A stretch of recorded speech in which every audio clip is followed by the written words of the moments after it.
salam tangguh dan salam kemanusiaan kepada kamu yang di sana dan kami yang di sini. Selamat berjumpa lagi dengan Forum Pengurangan Risiko Bencana Kabupaten Sampang yang pastinya di dalam sesi yang sangat keren. Saya Rizky Ale Semanis dari Madura yang pada saat ini akan membersamai para relawan penggiat kebencanaan selama 1 jam ke depan. Sebelum saya memperkenalkan para narasumber siang hari ini, saya punya pantun yang pastinya nggak kalah keren dengan pantun-pantun yang di sana. Di pinggiran kota Sampang banyak yang beli duren yang dinikmatinya dengan es kelapa. Selamat datang para narasumber yang keren, mari kita saling menyapa. Nah, di sini ini di samping saya itu ada para narasumber yang keren-keren abis, kocak juga pastinya.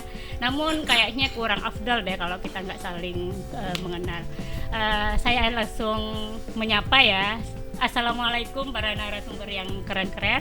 Waalaikumsalam warahmatullahi wabarakatuh. Bagaimana kabarnya? Cicerah Sampang. Cicerah Sampang yang terlalu panas apa terlalu dingin apa terlalu belan gitu ya. Mungkin dari narasumber untuk memperkenalkan diri dulu gitu kan, karena dalam pepatah mengatakan tidak kenal maka tidak sayang.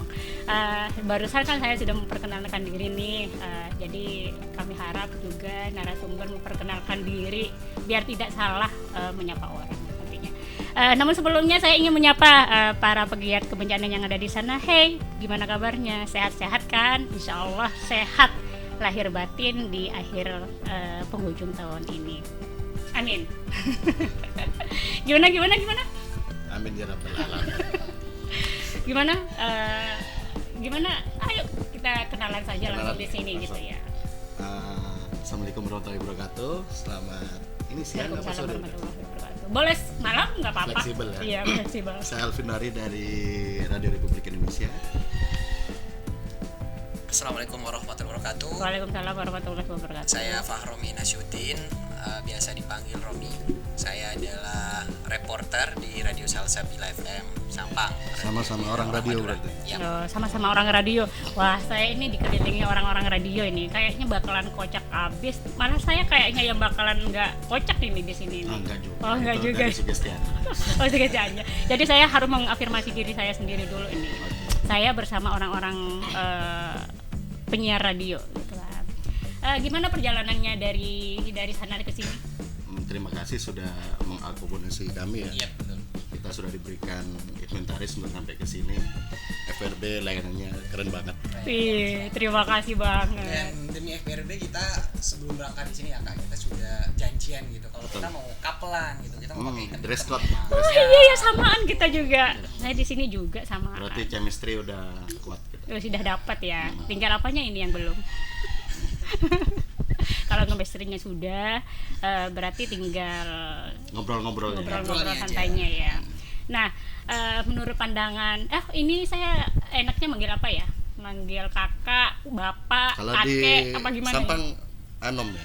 Iya. Anom aja. Ya, Abah aja. jangan om, yang penting jangan om. Iya. Jangan om. Baik anum-anum yang ganteng-ganteng.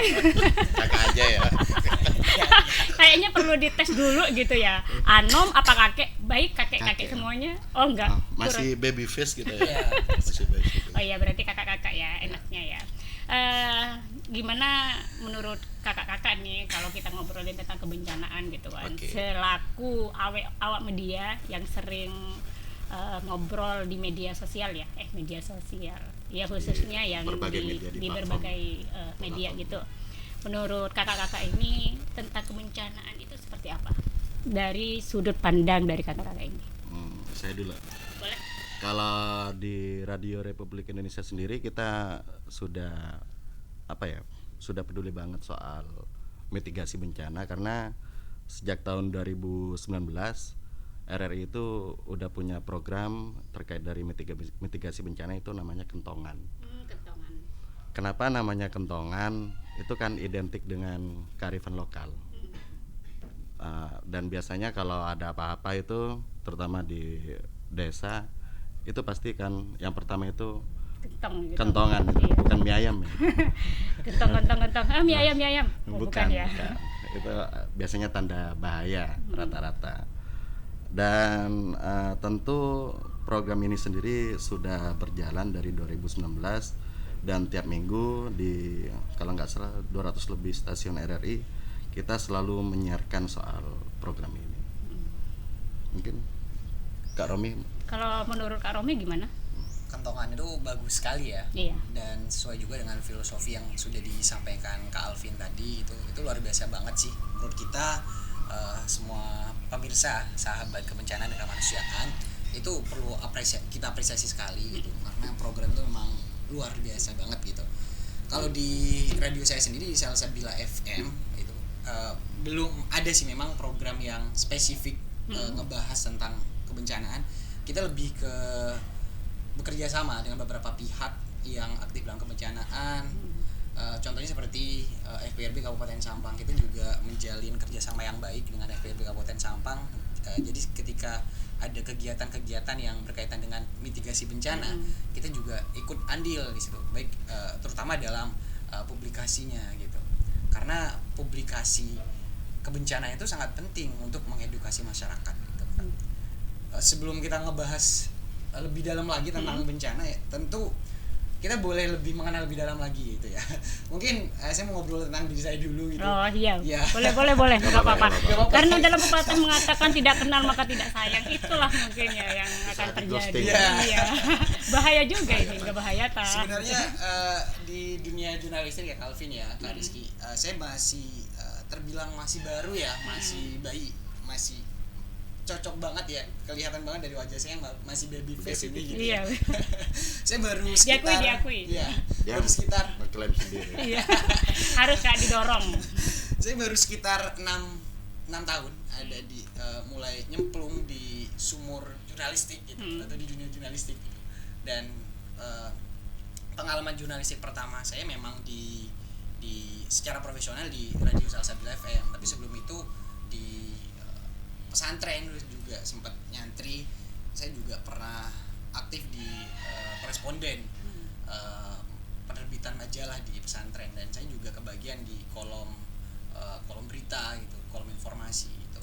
Dan pokoknya luar biasa banget pengalaman, banyak hal yang saya dapat dari dunia jurnalistik ini, terutama masalah bagaimana kita mempunyai relasi yang kuat, karena kembali lagi tentang memitigasi risiko bencana gitu. Semua pihak itu perlu terlibat untuk memitigasi dan mengurangi risiko terjadinya bencana gitu. Jadi nggak hanya satu pihak, nggak hanya satu orang, nggak hanya Mas Alvin aja nantinya nggak mampu gitu kalau kita untuk memitigasi bencana yang begitu besar dan tidak bisa kita perkirakan kapan bencana itu akan datang gitu. Jadi luar biasa banget hikmah yang saya dapat ketika ada di dalam dunia jurnalistik gitu. Mungkin itu aja sih Itu awal-awal ya. kalau disebut istilahnya kan yang familiar pentahelik. Nah, Pentahelik ya. Pentahelik. Romi mau bilang itu dia di Calvin, cuman nggak keluar. Bukan pertalet, bukan pertalet. Apa mungkin karena cuaca yang kurang mendukung ya, sehingga kayak terjebak di sini yang mau macet-macet gitu. Dan berbicara soal pentahelik sendiri, kami akui memang untuk di Sampang kita amati itu memang berjalan. Salah satunya diterapkan oleh FPRB ya. Iya. FPRB sudah menggandeng berbagai unsur dari media, dari pihak kampus, entah itu banyak. Jadi memang berbicara soal kebencanaan ya emang nggak bisa lepas dari pentahelik. Tapi kalau berbicara soal mitigasi bencana sendiri ya emang itu harus perorangan harus tahu dan menerima soal edukasi soal kebencanaan. Karena kenapa? Karena jika peristiwa bencana itu terjadi, yang pertama yang bisa dilakukan adalah menolong dirinya sendiri. Jadi memang edukasi bencana ini memang mau nggak mau harus tetap digalakkan oleh berbagai unsur. Dan yang seperti yang saya sebutkan tadi, RRI dengan program kentongannya tujuannya itu adalah hal tersebut. Iya. ini memang keren banget ya kalau gentongan itu kembali ke kearifan lokal lagi gitu kan, dimana masyarakat memang tidak mengetahui tentang hal itu, namun dengan adanya daya tarik di luar gitu kan, mau tidak mau kayak masyarakat itu, apa ini sih gitu kan, apa memang mie ayam yang memang harus dimakan atau memang gentongan yang memang harus dipikirkan oleh kita bersama gitu kan. Apalagi memang ini bukan yang namanya kebencanaan bukan hanya sebatas saya saja, namun juga kamu yang menjadi kita gitu kan, gotong royong istilahnya seperti itu ya Kak ya semuanya. Ini sangat luar biasa dan memang media itu memang harus seperti itu Kak, yang memang Media itu mengedukasi harus gitu kan kayak ya. gitu, dan media itu juga unik ya. Iya unik. Biasanya kan orang misal kalau di Sampang itu kan identik sama banjir. Orang itu biasanya kan menghindari. Kita malah datang untuk meliput. Untuk berenang ya, untuk berenang, untuk Untung main-main. saya dan Romi sampai saat ini nggak kena leptospirosis. Betul. Untungnya itu ya. Tapi pernah nggak berenang di pas lagi banjir? Kebetulan kan kantor saya itu di Jalan Imam Bonjol. Iya. Arah memang Dan jalurnya air jalur lewat ya. itu tempatnya rawan banjir dan sudah familiar. Itu yang namanya dengan bersahabat dengan alam. Ya, bersahabat dengan alam itu bukan hanya sebatas calling-callingan air datang enggak gitu ya, tapi bagaimana menikmati ketika banjir itu datang. Tapi nggak jadi, dari berawal dari siapa nggak jadi cinta kan Kak Alvin? Enggak, karena itu mending bertepuk sebelah tangan kalau kayak gitu. Nanti kalau terlalu cinta sama datangnya banjir ini bahaya juga ini Calvin. Kalau berbicara soal liputan itu ya, saya ingat kalau nggak salah tahun 2014 apa 2013 itu kan sempat banjir bandang Iya. di Sampang, dan itu sebagian teman-teman saya itu kejebak dan sampai dievakuasi oleh perahu Polres Sampang itu malam-malam berkat adanya komunikasi gitu, dan untungnya waktu itu saya di Sumeneb selamat. Merasa bersyukur sendirian gitu ya Kak ya. Tapi waktu teman-temannya itu kejebak ya di kantornya ya Kak ya. Itu di tower mereka. Oh, di tower. Berarti itu naik mereka. Itu kan pas banjir bandang, arus banjir itu udah kayak sungai kan, kuat banget kan, jadi mereka nggak berani untuk turun ke bawah gitu. Mungkin ada cerita di balik itu Kak, yang teman-temannya bercerita proses naiknya ke tower itu seperti apa gitu kan, itu kayak darurat banget kan nggak mungkin biasanya, jarang anak-anak itu yang mau naik ke tower tapi tiba-tiba dengan penuh semangat gitu kan, karena banyaknya air yang datang. Sebenarnya kan banjir bandang itu nggak bisa diprediksi juga. Iya. Disangkanya kan kayak banjir biasa itu yang biasanya sehari udah surut gitu. Jadi mereka menyangka banjirnya itu kayak banjir biasa, ternyata bandang dan akhirnya kejebak. Ya untung aja gak ada korban jiwa.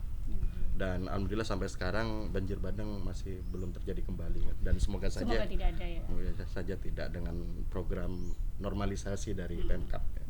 Romi jadi penasaran juga nih Kak ya, gimana? dengan cerita Kak Alvin gitu, karena di tahun 2013-2014 waktu itu kebetulan Romi belum lahir gitu. Oh, iya. Berarti baby banget. Baby banget berarti ya. Aku 2016 loh. Berarti keskip nih. Enggak sih, bercanda aja sih ya. Enggak segitu juga. Usia Romi mungkin lebih muda dari itu sih ya.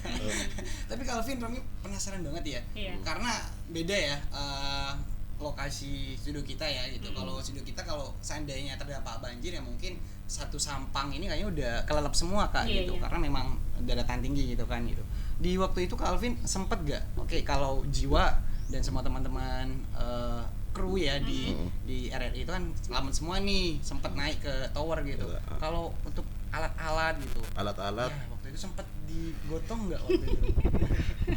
Alat-alat siaran itu sebenarnya di rules RRI itu mau nggak mau kita itu harus dalam keadaan apapun harus menyelamatkan alat siaran. Tapi karena itu masuk ke bencana alam ya, kita baru dapat genset nggak nyampe sebulan itu nilainya ratusan juta, itu tenggelam pas banjir bandang itu. Ini memori yang sangat terkesan apa sangat ini? Ya semuanya tercampur aduk gitu. Iya. Ada lucunya ya gitu ya. Gitu. Dan soal bencana banjir sendiri ya, kalau boleh beropini ya, kalau saya amati itu di sebagian besar media itu menganggap seperti contoh memang bencana banjir itu mereka redaksinya itu menganggap cuma bencana tahunan saja. Saya boleh singgung soal genre baru. Ini genre kalau nggak salah lahir tahun 2022, namanya jurnalisme bencana. Nah, jurnalisme bencana itu sendiri itu mengharuskan wartawan itu harus meliput dari mencegah bencana sampai pemulihan pasca bencana. Nah, berbicara soal contoh kita mengaca pada bencana banjir ya. Sebagian media itu redaksinya hanya menganggap kalau banjir itu bencana alam, bencana tahunan. Padahal jika dikaji lebih ulang, itu sebenarnya ada beberapa faktor seperti habit dari masyarakat sendiri, habit buruk masyarakat. Yang paling mainstream adalah membuang sampah sembarangan. Sebenarnya dengan adanya jurnalisme bencana itu tujuannya tidak hanya sekedar meliput bencana itu sendiri, tetapi kayak memberikan hikmah kepada masyarakat. Ini loh, kalau habit kamu terus-terusan kayak gini, bencana ini terus jadi. Sedangkan untuk menanggulanginya sendiri itu kan ada beberapa opsi yang telah direkom oleh beberapa instansi dan para relawan. Gitu. Iya, memang habit itu memang harus di apa ya? Dihilangkan lah. Habit yang mana yang habit mau yang buruk, habit yang buruk. Yang buruk-buruk itu dihilangkan, tapi harus diganti dengan hal-hal yang baiknya. Karena seperti yang dilakukan FBRB kan sampai dapat penghargaan dari gubernur barusan. Alhamdulillah. Wih, terima kasih. Sebenarnya itu hadiah untuk kita bersama sih, karena memang kita Petahelix yang memang gotong royong ya, bukan hanya FBRB saja, tapi kita bersama-sama dengan adanya kekuatan ini, insya Allah akan lebih baik ke depannya. Seperti itu. Apalagi ini mengenai kebencanaan yang memang kaitannya sangat erat dengan kemanusiaan itu sendiri gitu. Jadi memang edukasi itu sangat penting dan perlu. Jadi semua orang bisa menjadi guru dan alam juga bisa menjadi guru, dan alam akan menjadi sahabat kita kalau memang kita mau menjadi sahabat alam itu sendiri gitu. Iya. Mungkin aku boleh nambahin Kak? Iya, boleh. Tentang seperti yang sudah Calvin bilang tadi tentang jurnalisme bencana, itu memang perlu banget kita galakan ya untuk semua teman-teman media di Kabupaten Sampang gitu. Karena kalau kita berbicara tentang bencana, tentu bukan ketika terjadi bencana saja gitu. Tapi ada pra-bencana, ada saat bencana dan pasca bencana.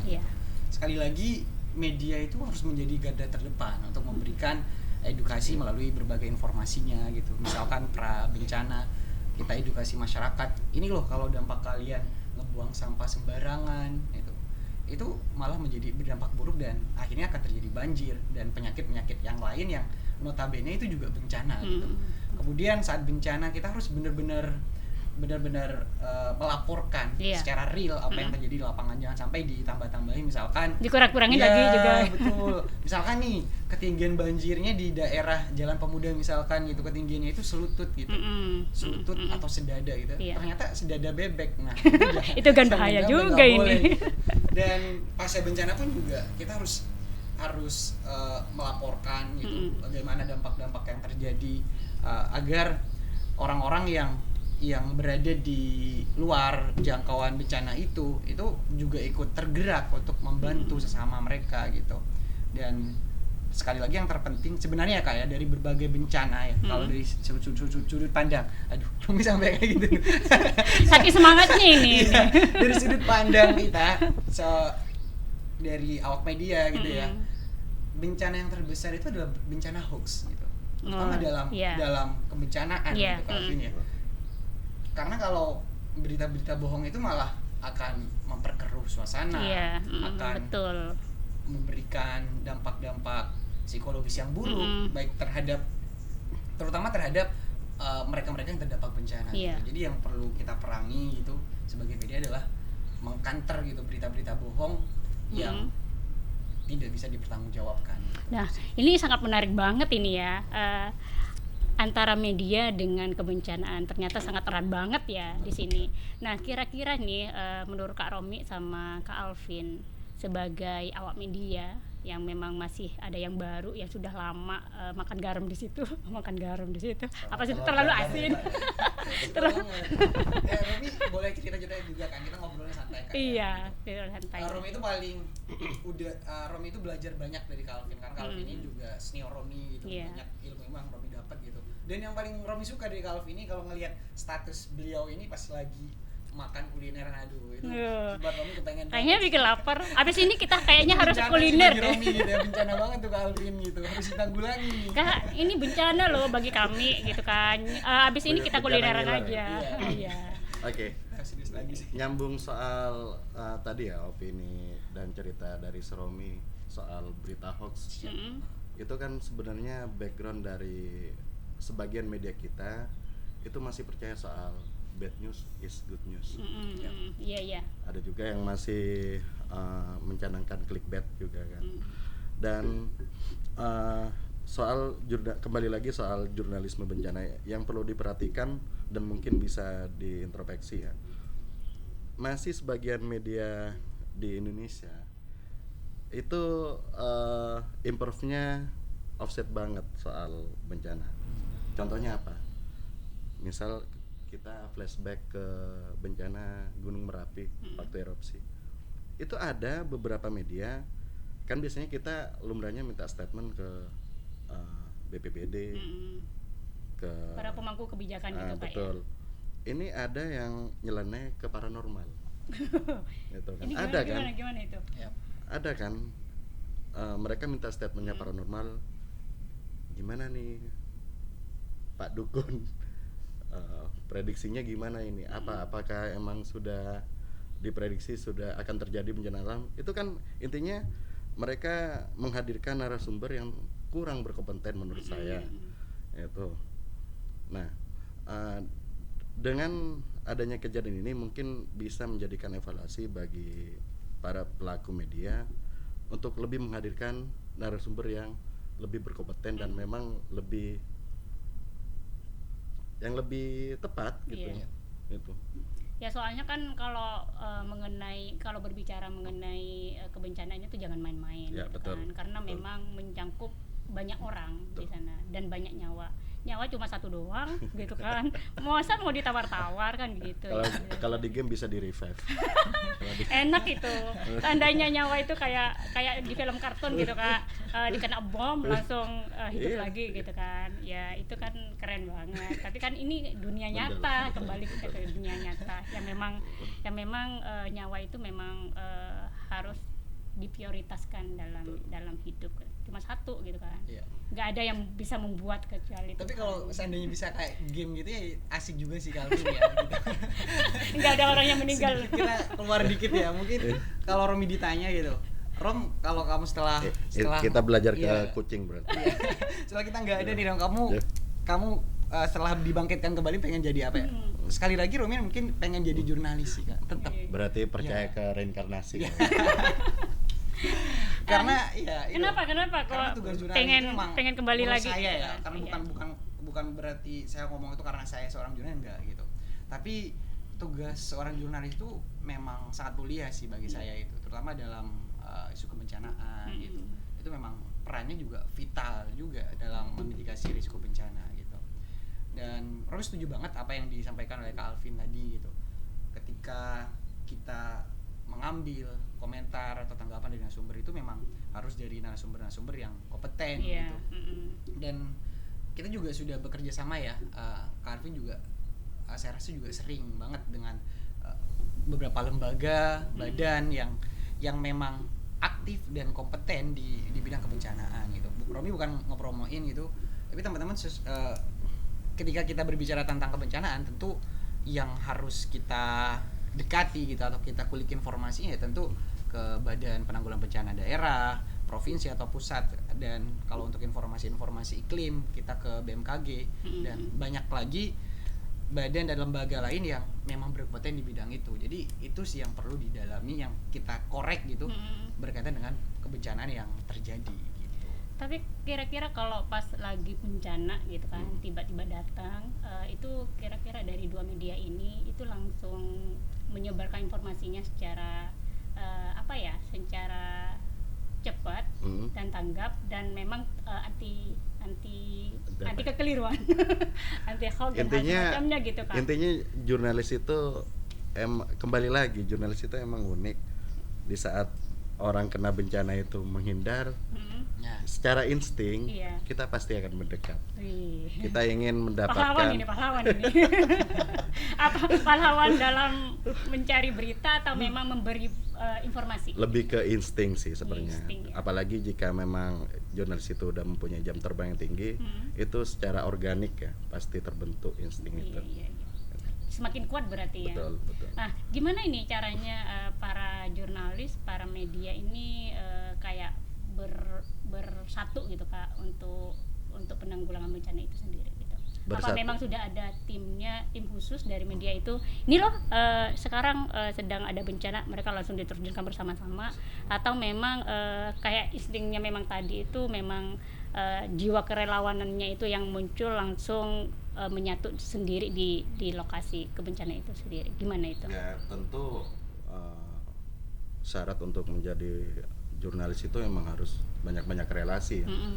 Dan salah satunya ini kebetulan saya sama Romi sendiri kan satu organisasi di